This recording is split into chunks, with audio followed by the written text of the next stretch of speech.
So we're going to be doing the side lying mini rolling initiated from the legs and then from the arms. And the goal of this exercise is to try to increase the whole field of rotation available to you and loosen up the low back and the upper back.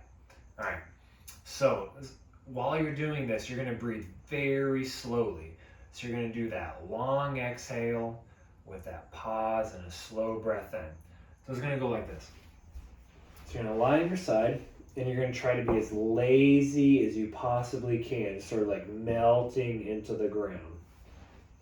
And what you're going to do is you're going to move your top leg. It's like you're reaching your knee forward and then pulling it back, okay? But you're going to go this slow.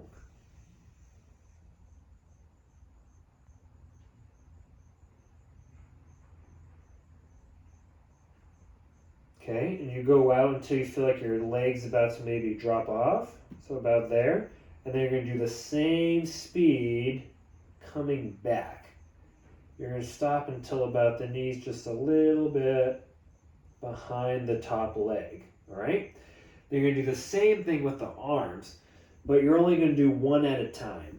So it's going to be like you're reaching very, very slowly, slower than I'm going. Forward. And then backward. All the while doing that slow breathing, you're trying to be as lazy as you can into the ground. All right? Have fun.